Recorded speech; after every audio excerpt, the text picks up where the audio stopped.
अस्सलाम वालेकुम फ्रेंड्स, मैं हूं मोहसिन रज़ा और आप लोग देख रहे हैं 24/7 टीचर ऑनलाइन। क्लास चल रही है जी फाइनेंशियल अकाउंटिंग की और टॉपिक है हमारा अकाउंटिंग साइकिल। दोस्तों, अकाउंटिंग साइकिल के हवाले से हमने पिछले 2-3 लेक्चर से अपनी डिस्कशन का आगाज़ किया था और हमने उसमें जो है शुरू में वाउचर को देखा, फिर उसके बाद जो है जर्नल को देखा, उसके बाद हमने लेजर्स को देखा और पिछली क्लास के अंदर हमने ट्रायल बैलेंस को देखा। दोस्तों, आज जो है हम अकाउंटिंग साइकिल की जो एंड प्रोडक्ट है फाइनेंशियल स्टेटमेंट, जिसके अंदर हमारी प्रॉफिट एंड लॉस अकाउंट आता है और बैलेंस शीट आता है, इसके ऊपर बात करेंगे।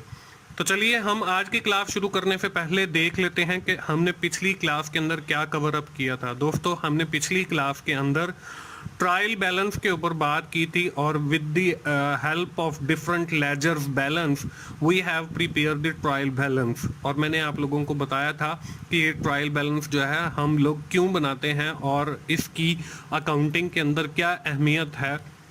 ये सारी जो डिस्कशन है हमने अपनी पिछली क्लास के अंदर की थी। दोस्तों, आज की क्लास में हम लोग बात करने जा रहे हैं जी अपनी दो अहम स्टेटमेंट्स के ऊपर। एक है उसमें प्रॉफिट एंड लॉस स्टेटमेंट और दूसरी है बैलेंस शीट। दोस्तों, इसके ऊपर आज हम जो है अपनी बात शुरू करेंगे और ये हमारी अकाउंटिंग साइकिल की जो है वो एंड प्रोडक्ट है।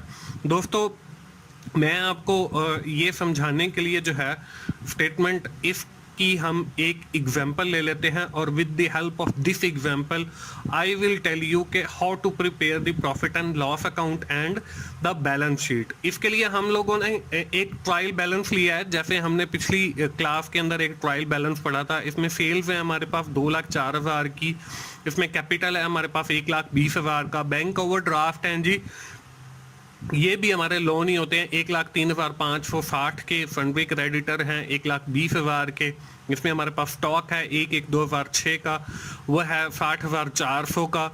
उसके बाद हमारे पास परचेजेज हैं, परचेजेज जो हैं वो हमारे पास 2,31,600 की हैं। फंडवे डेबिटर हैं 1,09,600 के।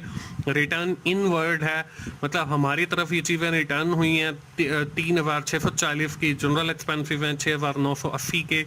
प्लांट है 22,620 का। वेजिज एंड सैलरीज हैं 16,740 का। बिल्डिंग है जी 50,000 की। कैश इन हैंड 680 है। कैश एट बैंक 8,720 है। ड्राइंग्स जो हैं वो हमारे पास 16,960 की है। मोटिव एंड पावर जो है वो हमारे पास 2300 का है। डक एंड क्लियरिंग चार्जेस जो हैं वो 1300 के हैं। कोल गैस एंड वाटर के जो चार्जेस हैं वो 1700 हैं। सैलरीज जो हैं वो इसमें 9,820 की हैं। और इंटरेस्ट ऑन ओवरड्राफ्ट के हमने जो कैपिटल लिया हुआ है या जो लोन लिया हुआ है उसके ऊपर जो है वो इंटरेस्ट है और वो इंटरेस्ट जो है वो है 4,440 रुपये। और जब हमने दोनों साइडों का टोटल किया तो ये 5,47,560 है और क्रेडिट साइड का भी 5,47,560 है। हमने करना क्या है, following is the trial balance of the Rahman end fund for the year 2006 का जी हमारे पास ये जो है एक ट्रायल बैलेंस है। एडजस्टमेंट है, इसके अंदर एक एक्स्ट्रा इंफॉर्मेशन दी हुई है। क्लोजिंग स्टॉक जो है वो है हमारे पास 40,000 का। रिक्वायरमेंट क्या है जी, you are required to prepare the profit and loss account for the year ended 31/12/2006 and the balance sheet at that date. और हमने साथ ही जो है उसकी बैलेंस शीट भी बनानी है। तो दोस्तों, हमने ये दो स्टेटमेंट बनानी है, एक हमारी प्रॉफिट एंड लॉस अकाउंट है और दूसरी जो है वो हमारी बैलेंस शीट है। दोस्तों, ये दोनों स्टेटमेंट बनाने से पहले मैं आपको बताता चलूं कि हमें सबसे पहले जो है इस ट्रायल बैलेंस के अंदर जो आइटम दिए गए हैं उनका ये पता हो कि कौन सा आइटम जो है वो हमारा प्रॉफिट एंड लॉस अकाउंट का है और कौन सा आइटम जो है वो हमारा बैलेंस शीट का है। प्रॉफिट एंड लॉस अकाउंट जो है ये किसी भी कंपनी की जो है वो प्रॉफिटेबिलिटी को शो करता है। प्रॉफिट एंड लॉस अकाउंट के अंदर जो है हम लोग नॉर्मली अपनी सेल्स और जो हमारी परचेजेज हैं वो लेते हैं और इसमें हम ये भी कह सकते हैं कि इसमें हम मोस्टली जो है अपनी इनकम और एक्सपेंसेस को मतलब प्लस माइनस करते हैं और with the help of these plus minus we have get the value of profit और लॉस। उससे जो है हमें प्रॉफिट या लॉस का पता चलता है। On the other hand, if we are talking about the balance sheet show the company position वो कंपनी की फाइनेंशियल पोजीशन को जाहिर करती है, और इसमें जो है हम लोग एसेट्स और लाइबिलिटीज की बात करते हैं। और we have already discuss in the previous lecture about the assets and liabilities के एसेट्स क्या होते हैं और लाइबिलिटीज क्या होती हैं। Now we have seen these trial balance item and we have identified that which item is belong to the profit and loss account and which item is belong to the balance sheet। ये हमने देखना है जी। अब देखें, ये एक format बना लिया है। ये वैसे नॉर्मली तो हम बनाते नहीं है, लेकिन सिर्फ आपको समझाने के लिए ये मैंने बनाया है ताकि हमें पता चल सके कि कौन सा आइटम जो है वो पीएलएफ का है, मतलब प्रॉफिट एंड लॉस स्टेटमेंट का है, और कौन सा आइटम जो है वो हमारा बैलेंस शीट का। इसमें फर्स्ट आइटम सेल है जी। अब देखें, सेल नाम से ही जाहिर हो रहा है कि ये जो है वो प्रॉफिट एंड लॉस अकाउंट का आइटम है, और यहाँ पे मैंने सामने प्रॉफिट एंड लॉस अकाउंट लिख दिया है। ये वैसे हमें पेपर के अंदर अगर क्वेश्चन आ जाता है तो हमने ये वाला फॉर्मेट नहीं बनाना, बल्कि जो हमारी स्टेटमेंट्स हैं प्रॉफिट एंड लॉस अकाउंट और बैलेंस शीट वो हमने बनानी है। ये सिर्फ आपको समझाने के लिए। तो कैपिटल है जी। कैपिटल जो है वो हमारा बैलेंस शीट का आइटम है। उसके बाद बैंक ओवरड्राफ्ट है, लोन वगैरह है, ये भी हमारा बैलेंस शीट का आइटम है। उसके बाद सन्ड्री क्रेडिटर है, क्रेडिटर भी हमारा बैलेंस शीट का आइटम है। उसके बाद स्टॉक है। अब स्टॉक जो है वो हमारा प्रॉफिट एंड लॉस अकाउंट का आइटम है। उसके बाद परचेजेज है, परचेजेज भी प्रॉफिट एंड लॉस अकाउंट का आइटम है। सन्ड्री डेबिटर है, वो भी हमारा बैलेंस शीट का आइटम है। इसके बाद रिटर्न इन वर्ड है, ये प्रॉफिट एंड लॉस अकाउंट का आइटम है। इसके बाद जनरल एक्सपेंसिव है, जनरल एक्सपेंसिव जो है वो प्रॉफिट एंड लॉस अकाउंट का आइटम है। उसके बाद हमारे पास प्लांट है, प्लांट जो है वो बैलेंस शीट का आइटम है क्योंकि ये एसेट है। वेजेस एंड सैलरी ये हमारे एक्सपेंसिव हैं, इसलिए प्रॉफिट एंड लॉस अकाउंट का आइटम है। बिल्डिंग है, ये हमारा एसेट है, इसलिए बैलेंस शीट का आइटम है। कैश इन हैंड है, कैश इन हैंड भी एसेट होता है, करंट एसेट के अंदर आता है, तो इसलिए ये भी बैलेंस शीट का आइटम है। कैश एट बैंक ये भी हम एसेट के अंदर कंसिडर करते हैं, इसलिए ये भी बैलेंस शीट का आइटम है। उसके बाद जो है ड्राइंग्स हैं, ड्राइंग्स जो है ये भी हमारी होते तो अखराज आते हैं, लेकिन these are related to the owner, ये ऑनर के अखराजात होते हैं, इसलिए हम इसको बैलेंस शीट के अंदर लिखते हैं। ये हमारे बिजनेस के अखराजात नहीं होते। उसके बाद मोटिव और पावर है, ये भी एक्सपेंसिव हैं, इसलिए प्रॉफिट एंड लॉस अकाउंट का आइटम है। उसके बाद डक क्लियरिंग चार्जेस हैं, ये भी एक्सपेंसिव है, ये हमारा प्रॉफिट एंड लॉस अकाउंट का आइटम है। इसके बाद कोल गैस एंड वाटर है, ये भी एक्सपेंसिव है, ये भी प्रॉफिट एंड लॉस अकाउंट का आइटम है। इसके बाद हमारी सैलरीज हैं, सैलरीज भी हमारी जो है एक्सपेंसिव है, प्रॉफिट एंड लॉस अकाउंट का आइटम है। और उसके बाद इंटरेस्ट ऑन ओवरड्राफ्ट है, ये भी हमारा प्रॉफिट एंड लॉस अकाउंट का आइटम है। और उसके बाद वो वही टोटल है 5,47,560। जब दोस्तों हमें ये पता चल जाएगा कि कौन सा आइटम जो है वो प्रॉफिट एंड लॉस अकाउंट का है, कौन सा बैलेंस शीट का है, तो फिर हम इजीली वो उन स्टेटमेंट्स को बना सकते हैं। उसके बाद हमारे पास एक एडिशनल इंफॉर्मेशन है कि that the closing stock value have been the 40,000। अब दोस्तों जो आपको ट्रायल बैलेंस से हट के इंफॉर्मेशन दी जाती है या एडजस्टमेंट के अंदर इंफॉर्मेशन दी जाती है, इसका मतलब ये होता है कि इसकी एक एंट्री जो है वो प्रॉफिट एंड लॉस अकाउंट के अंदर की जाएगी, और इसकी जो दूसरी एंट्री है वो आपकी की जाएगी बैलेंस शीट के अंदर। तो हमारी ये जो क्लोजिंग स्टॉक वाली वैल्यू है, अब इसकी एक एंट्री जो है वो बैलेंस शीट में भी की जाएगी और एक प्रॉफिट एंड लॉस में की जाएगी। और मैं आपको जब हम ये दोनों बनाएंगे तो वो मैं आपको दिखाऊंगा कि ये कैसे दो जगहों पे आ रही है। तो चलिए हम लोग अपनी स्टेटमेंट्स की तरफ चलते हैं और बनाते हैं जी प्रॉफिट एंड लॉस अकाउंट और बैलेंस शीट। अब देखें, मैं आपको एक एक आइटम दिखाता चला जाऊंगा, और जिस स्टेटमेंट के अंदर हमने आइडेंटिफाई किया है उसके अंदर हम लोग वो आइटम पेस्ट करते चले जाएंगे। ये फॉर्मेट है जी। देखें, ये प्रॉफिट एंड लॉस का है, इसमें एक साइड पे एक्सपेंसिव और दूसरी साइड पे मैंने रेवेन्यू को शो किया है। ये सिर्फ आपको दिखाने के लिए है। ये हम जब भी profit and loss account statement बनाएंगे ये ऊपर नहीं लिखा हुआ होगा, बल्कि नीचे जो इसकी डिटेल आएगी वो होगी। तो ये सिर्फ और सिर्फ आपको समझाने के लिए कि मैंने इसके ऊपर एक्सपेंसिव और रेवेन्यू लिख दिया। और दूसरी साइड पे बैलेंस शीट का फॉर्मेट देख लें, इसमें हमारी एक साइड पे एसेट्स हैं और दूसरी साइड पे लाइबिलिटीज हैं। तो उन आइटम्स के अंदर जो हमारे एसेट्स होंगे वो हम एसेट्स वाली साइड के ऊपर लिखेंगे, और जो हमारी लाइबिलिटीज होंगी वो हम अपनी लाइबिलिटीज वाली साइड पे लिखेंगे। इसमें हमारे सबसे पहला जो आइटम है वो फेल है। फेल हमने कहा था कि ये हमारे प्रॉफिट एंड लॉस अकाउंट का आइटम है, तो हम जो है रेवेन्यू वाली साइड के ऊपर जो है अपनी फेल को लिख लेते हैं।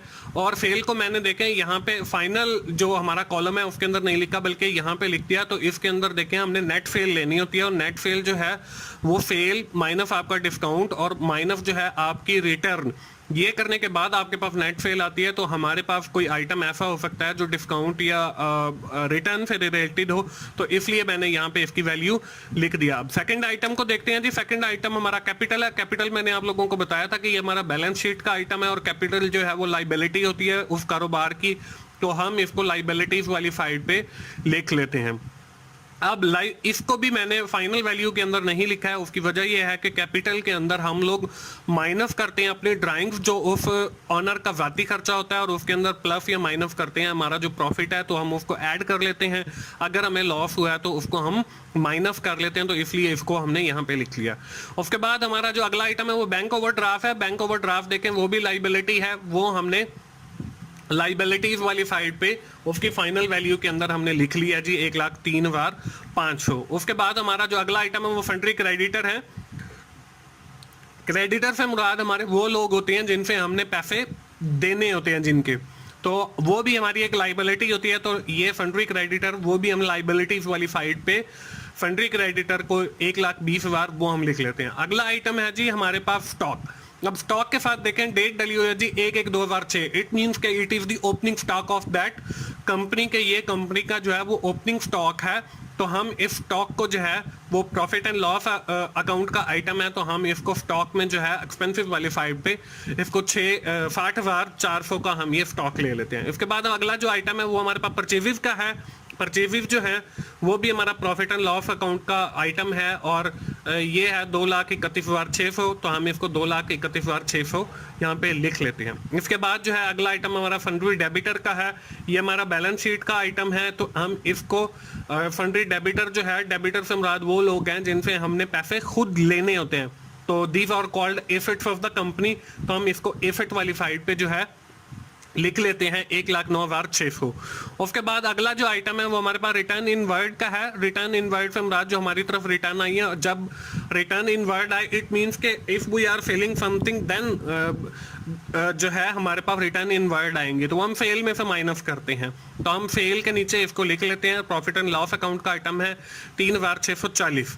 उसके बाद जो है हम नेट सेल निकालते हैं, तो सेल में से जब 2,04,000 में से 3,640 निकालेंगे तो 2,03,60 हमारे पास नेट सेल आ जाएगा। और नेट सेल देखें, मैंने बिल्कुल जो फाइनल वैल्यू वाला कॉलम है उसके अंदर लिख दी है। इसी तरह परचेजिव का भी होता है। परचेजिव में फिर डिस्काउंट और हम परचेज रिटर्न अगर माइनस कर दें तो फिर फाइनल वैल्यू आती है, लेकिन इन द गिवन क्वेश्चन ना तो हमारे पास कोई परचेज डिस्काउंट है और ना ही हमारे पास कोई परचेज रिटर्न है, तो इसलिए उसकी वैल्यू जो है मैंने लास्ट वाले कॉलम के अंदर लिख दी है। अगला जो आइटम है हमारे पास दोस्तों वो है जनरल एक्सपेंसिव का। अब जनरल एक्सपेंसिव जो है वो हमारा अखराजात हैं, वो प्रॉफिट एंड लॉस अकाउंट का आइटम है। ये है 6,980, तो हम इसको एक्सपेंसिव वाली साइड पे नीचे लिख लिया है। नीचे इसलिए लिखा है क्योंकि ऊपर जो है हम सबसे पहले ग्रॉस प्रॉफिट कैलकुलेट करते हैं और उसके बाद जो है हम बाकी के अखराजात माइनस करते हैं, तो इसलिए मैंने इसको नीचे जनरल एक्सपेंसिव को लिख लिया। इसके बाद जो अगला है आइटम हमारे पास प्लांट का है। प्लांट जो है वो नाम से जाहिर है कि एसेट है कंपनी का, तो एसेट वाली साइड पे हम लोग 22,620 को हम लिख लेते हैं। उसके बाद जो अगला आइटम है वो हमारे पास वेजेस एंड सैलरीज का है। वेजेस एंड सैलरीज जो है वो हमारे एक्सपेंसिव हैं, इसलिए ये प्रॉफिट एंड लॉस अकाउंट का आइटम है। ये हम प्रॉफिट एंड लॉस अकाउंट में एक्सपेंसिव वाली साइड पे सैलरीज एंड वेजेस लिख लेते हैं। अब इनको मैंने ऊपर लिखा है क्योंकि ये हमारे डायरेक्ट एक्सपेंसिव है। अगर यहाँ पे सैलरीज एंड वेजेस होता तो वो हमारे इनडायरेक्ट एक्सपेंसिव होते। तो आइंदा आने वाले लेक्चर्स के अंदर मैं एक के अंदर आपको बता दूंगा कि कौन से डायरेक्ट एक्सपेंसिव होते हैं जो आपने ग्रॉस प्रॉफिट से पहले मतलब कैलकुलेट करने होते हैं और कौन से आपके इनडायरेक्ट एक्सपेंसिव होते हैं। तो हमने इसको as a direct expense consider किया है। वेजेस एंड सैलरी को, इसको 16,740 को जो है हमने ऊपर लिख लिया है। इसके बाद जो अगला आइटम है वो है हमारे पास बिल्डिंग का। अब बिल्डिंग जो है वो भी कंपनी का एसेट है, तो 50,000 जो है हमने एसेट वाली साइड पे एज अ बिल्डिंग दर्ज कर लिया। उसके बाद हमारे पास कैश इन हैंड है, ये भी कंपनी का एसेट है। 680 हमने कैश इन हैंड को एसेट वाली साइड पे लिख दिया। उसके बाद हमारे पास अगला आइटम कैश एट बैंक है, ये 8,720 है, ये भी कंपनी का एसेट होता है, तो एसेट वाली साइड पे हमने 8,720 लिख लिया। उसके बाद हमारा जो अगला आइटम है वो ड्राइंग्स का है। अब ड्राइंग जो है वो किसी ऑनर का जाती खर्चा होता है और मैंने आपको बताया कि ये हम कैपिटल में से माइनस करते हैं, तो कैपिटल के नीचे ड्राइंग को बैलेंस शीट के अंदर लाइबिलिटीज वाली साइड पे हम लिखते हैं। तो हमने यहाँ पे ड्राइंग्स जो है वो 16,960 लिख दी हैं, इसको हम माइनस करेंगे 1,20,000 में से। अगला आइटम जो है वो हमारे पास मोटिव पावर का है, ये भी एक्सपेंसिव है 2300 के, ये भी हमारे डायरेक्ट एक्सपेंसिव है, इसलिए मैंने जनरल एक्सपेंसिव के साथ इनको लिख लिया। इसके बाद अगला जो है वो डक क्लियरेंस चार्जेस हैं, वो 1300 है, ये भी हमारा इनडायरेक्ट एक्सपेंसिव है, इसको भी मैंने इनडायरेक्ट एक्सपेंसिव के साथ लिख लिया है। इसके बाद अगला आइटम जो है वो कोल गैस एंड वाटर है, 1700 का है, ये भी हमारे एक्सपेंसिव है और ये भी हमारे इनडायरेक्ट एक्सपेंसिव है, इसको भी मैंने इनडायरेक्ट एक्सपेंसिव के नीचे लिख लिया है। उसके बाद हमारे पास देखें सैलरीज हैं, सैलरीज भी हमारी एक्सपेंसिव हैं और ये जो एक्सपेंसिव है अगर सैलरी शुरू में आ जाए तो ये हमारा जो है वो इनडायरेक्ट एक्सपेंसिव बन जाता है। तो 9,820 जो है वो हमारा इनडायरेक्ट एक्सपेंस है और इसको भी मैंने इनडायरेक्ट एक्सपेंसिव के साथ लिख लिया। इसके बाद अगला आइटम जो है वो हमारे पास इंटरेस्ट ऑन ओवरड्राफ्ट है। अब ये भी हमारा एक्सपेंस है क्योंकि जो हमने लोन लिया है उसके ऊपर इंटरेस्ट पे करते हैं, तो ये 4,440 जो है ये भी एक्सपेंस है और ये हमारा इनडायरेक्ट एक्सपेंस है, इसको भी हम इनडायरेक्ट एक्सपेंसिव के साथ लिख लेते हैं। उसके बाद जो है दोस्तों हम लोग देखें सारे आइटम मुकम्मल हो गए। उसके बाद हमारे पास बचता है जी closing item, closing stock. Closing stock जो है वो हम रेवेन्यू वाली साइड पे देखें, प्रॉफिट एंड लॉस के अकाउंट के अंदर मैंने 40,000 लिख लिया और क्लोजिंग स्टॉक जो है वो किसी कंपनी का एसेट भी होता है, तो बैलेंस शीट के अंदर देखें मैंने क्लोजिंग स्टॉक को 40,000 लिख लिया एसेट वाली साइड पे। तो दोस्तों मैंने आपको बताया था कि क्लोजिंग स्टॉक की जो है वो डबल एंट्रीज आती हैं, मतलब जो आपको एडिशनल इंफॉर्मेशन दी जाती है वो जो आपकी आपके ट्रायल बैलेंस से नीचे दी जाती है, तो वो हमारी दोनों साइड पे लिखी जाती है, प्रॉफिट एंड लॉस अकाउंट में भी और बैलेंस शीट में भी। अब देखें क्लोजिंग स्टॉक था, तो क्लोजिंग स्टॉक जो है वो रेवेन्यू वाली साइड पे हम लोगों ने एक एंट्री उधर कर दी और बैलेंस शीट में एसेट वाली साइड पे हमने दोनों मतलब स्टेटमेंट्स के अंदर क्लोजिंग स्टॉक को लिख दिया। अब हम दोस्तों करेंगे इसका टोटल। अब देखें सबसे पहले हमने ऊपर वाले हिस्से का टोटल करना है, ये जो हमने प्रॉफिट एंड लॉस अकाउंट बनाया है इसको हम कहते हैं ट्रेडिंग अकाउंट। अब ट्रेडिंग अकाउंट का टोटल करते हैं तो ये वाली साइड जो है हमारी बनती है 3,08,740। हमने बराबर मतलब हमने डुअल एस्पेक्ट ऑफ ट्रांजैक्शन पढ़ा है जिसमें every debit is equal to every credit. तो आप इस प्रॉफिट एंड लॉस अकाउंट की ये जो एक्सपेंसिव वाली साइड है इसको डेबिट कंसीडर कर दें और रेवेन्यू वाली को क्रेडिट, और इसी तरह बैलेंस शीट की एसेट वाली साइड को डेबिट और लाइबिलिटी वाली साइड को क्रेडिट कंसीडर कर सकते हैं और इनका टोटल जो है वो बराबर होना चाहिए। अब यहाँ पे देखें 3,08,740 है, हमने रेवेन्यू वाली साइड पे भी 3,08,740 लिया। अब एक साइड हमारी जो है वो कम है, वो रेवेन्यू वाली है, तो यहाँ पे जो है हम ग्रॉस लॉस लिख देते हैं, वो है 68,380। इतनी अमाउंट से जो है ये वाली साइड कम है, तो इसलिए हमने इस साइड पे जैसे हम लोग लेजर्स के अंदर बैलेंस लिखते थे तो हमने यहाँ पे ग्रॉस लॉस लिखा।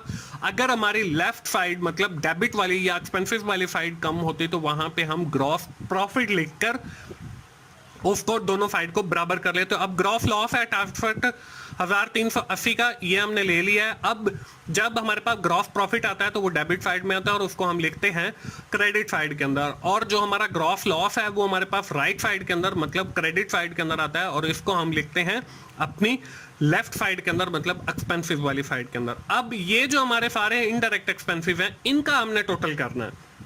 ये हमारा प्रॉफिट एंड लॉस, ऊपर वाला हमारा ट्रेडिंग अकाउंट और नीचे वाला प्रॉफिट लॉस।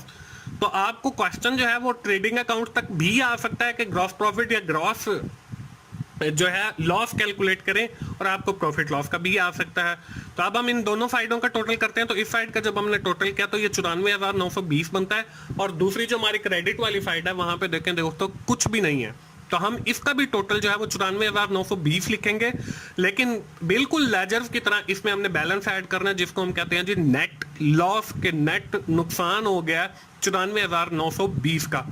तो इसके साथ जो है दोस्तों हमारा ये प्रॉफिट एंड लॉस अकाउंट जो है वो बन गया। अब हम चलते हैं जी अपनी बैलेंस शीट की तरफ। अब मैंने आपको बताया है कि सबसे पहले हम ये कैपिटल में से माइनस करेंगे ड्राइंग्स को, और फिर अगर हमारा ग्रॉस प्रॉफिट है नेट प्रॉफिट है तो उसको जमा कर लेते हैं उसके अंदर, अगर हमारा लॉस है तो उसको माइनस करते हैं। तो यहाँ पे देखें नेट लॉस मैंने लिखा है, तो अब हमने कैपिटल 1,20,000 में से ड्राइंग्स 16,960 की ये भी माइनस करनी है, और नेट लॉस जो है हमारा 94,920 का ये भी हमने इसमें से माइनस करते हैं, और जब हम माइनस करके लिखते हैं तो हमारे पास जो नेट कैपिटल आता है वो 8,120 आता है। अब हमने करना है इन दोनों साइडों का टोटल। जब हम एफर्ट वाली फाइट का टोटल करते हैं तो ये हमारे पास 2,31,620 आता है। और इसी तरह जब हम अपनी लाइबिलिटीज वाली फाइट का टोटल करते हैं तो ये भी हमारे पास जो है वो 2,31,620 आता है। दोस्तों, जब आप लोग प्रॉफिट एंड लॉस स्टेटमेंट बना रहे हैं और बैलेंस शीट बना रहे हो, तो अब आप चेक कैसे करेंगे कि ये जो हमारी स्टेटमेंट्स हैं ये बिल्कुल ठीक बनी है? तो उसको चेक करने का तरीका ये है कि आपका जो बैलेंस शीट का टोटल है वो दोनों साइड का जो टोटल है अगर आ जाता है बराबर आफ्टर एडिशन एंड सब्ट्रैक्शन, मतलब प्लस माइनस करने के बाद, जैसे हमने कैपिटल से ड्राइंग माइनस की, फिर उसमें से नेट लॉस माइनस किया, फिर नेट कैपिटल निकाला, फिर इसमें क्लोजिंग स्टॉक ऐड किया और दोनों साइड का टोटल अगर बराबर आ जाता है बैलेंस शीट का, तो इसका मतलब यह है कि हमारा प्रॉफिट एंड लॉस अकाउंट जो है वो भी ऑलमोस्ट ठीक बना है और जो हमारी बैलेंस शीट है वो भी ठीक बनी है। तो दोस्तों, ये है हमारा प्रॉफिट एंड लॉस अकाउंट और बैलेंस शीट। तो मुझे उम्मीद है आप लोगों को ये दोनों जो स्टेटमेंट्स हैं ये समझ आ गई होंगी। इन दोनों को समझना बहुत ज़रूरी है क्योंकि आपके पेपर्स के अंदर जो है मोस्टली यही चीज़ें बनाने को आती हैं और आपने यही प्रॉफिट एंड लॉस अकाउंट या ट्रेडिंग अकाउंट या आपने बैलेंस शीट बनानी होती है। तो दोस्तों, अब बारी आ जाती है जी आपको जज करने की, आपकी परफॉर्मेंस को जज करने की कि आज का जो लेक्चर है वो आप लोगों को समझ आ गया। तो उसके लिए हम लोग करते हैं जी एक एक्सरसाइज। एक्सरसाइज क्या है जी? एक्सरसाइज है जी, the following balance are taken from the books of mister Raza and company at the end of first year trading 31/12/2018 का। ये हमारे पास एक ट्रायल बैलेंस है। इसके अंदर सेल 40,000 की है, परचेज 18,500 की है, वेजेस एंड सैलरीज हैं 5100 की, रिपेयर एंड मेंटेनेंस एक्सपेंसिव हैं 1300 के, हीटिंग एंड लाइटिंग है 900 की, जनरल एक्सपेंसिव 1200 के हैं, इंश्योरेंस 800 की है, कैश इन हैंड 1300 है, कैश एट बैंक 2200 है, ट्रेड रिसीवेबल 4100 है, ट्रेड पेएबल 3400 है, प्रेमिसिस जो है वो हमारे पास 30,000 के हैं और फर्नीचर एंड फिटिंग है वो 10,000 की है और कैपिटल जो है वो हमारे पास 52,000 है ऑन जनवरी 2018 और ड्राइंग्स जो है वो 1200 की है। अगर हम ट्रायल बैलेंस का टोटल करते हैं 95,400 और 95,400 क्रेडिट साइड में। आगे हमें कुछ एडिशनल इन्फॉर्मेशन दी हुई है जी। एडिशनल इन्फॉर्मेशन क्या है? Inventory at December 2014 was valued at 4500 के। हमारी जो क्लोजिंग स्टॉक है, जैसे हमने पिछली अपनी आज वाली लेक्चर के अंदर देखा वो 40,000 था, तो यहाँ पे 4500 जो है वो हमारा क्लोजिंग स्टॉक या इन्वेंट्री है। रिक्वायर क्या है जी? प्रिपेयर इनकम स्टेटमेंट या profit and loss statement for the year 31 December 2018 and prepare a balance sheet as at 31/12/2018। ये है दोस्तों आज की एक्सरसाइज। मुझे उम्मीद है कि आप लोग जाएंगे, इसकी प्रैक्टिस करेंगे और इस एक्सरसाइज को सॉल्व करेंगे और अगली क्लास के अंदर आकर मुझे बताएंगे कि आप लोगों ने ये एक्सरसाइज कर लिया है, आप लोगों ने प्रॉफिट एंड लॉस अकाउंट भी बना लिया है और बैलेंस शीट भी बना लिया। तो दोस्तों, ये थी हमारी आज की क्लास और आज की क्लास के अंदर हमने अकाउंटिंग साइकिल जो शुरू किया था उसकी जो एंड प्रोडक्ट थी प्रॉफिट एंड लॉस अकाउंट और बैलेंस शीट, उसको हमने सीखा है कि वो हम कैसे बनाते हैं। मुझे उम्मीद है आप सारे दोस्तों को जो है वो समझ आ गया होगा कि ये प्रॉफिट एंड लॉस अकाउंट और बैलेंस शीट जो है वो हम लोग कैसे बनाते हैं। दोस्तों, मुझे उम्मीद है आपको फाइनेंशियल अकाउंटिंग समझ आ रही होगी और अब आप जो है वो अकाउंटेंट बनने की तरफ रवां दवां हैं। और दोस्तों, अगर आप लोगों को मेरी फाइनेंशियल अकाउंटिंग की वीडियोस समझ आ रही हैं और अच्छी लग रही हैं तो इन्हें लाइक कीजिए, अपने दोस्तों से शेयर कीजिए और कमेंट्स की सूरत में अपना फीडबैक दीजिए ताकि मैं अपनी वीडियोज़ को और इम्प्रूव कर सकूँ। और मेरा चैनल 24/7 टीचर्स ऑनलाइन सब्सक्राइब कीजिए ताकि मेरी हर आने वाली वीडियो आप लोगों तक पहुंच सके। मिलते हैं जी अगली क्लास फाइनेंशियल अकाउंटिंग की क्लास में। उस वक्त तक के लिए मोहसिन भाई को इजाजत दीजिए। थैंक यू वेरी मच दोस्तों। अल्लाह हाफिज।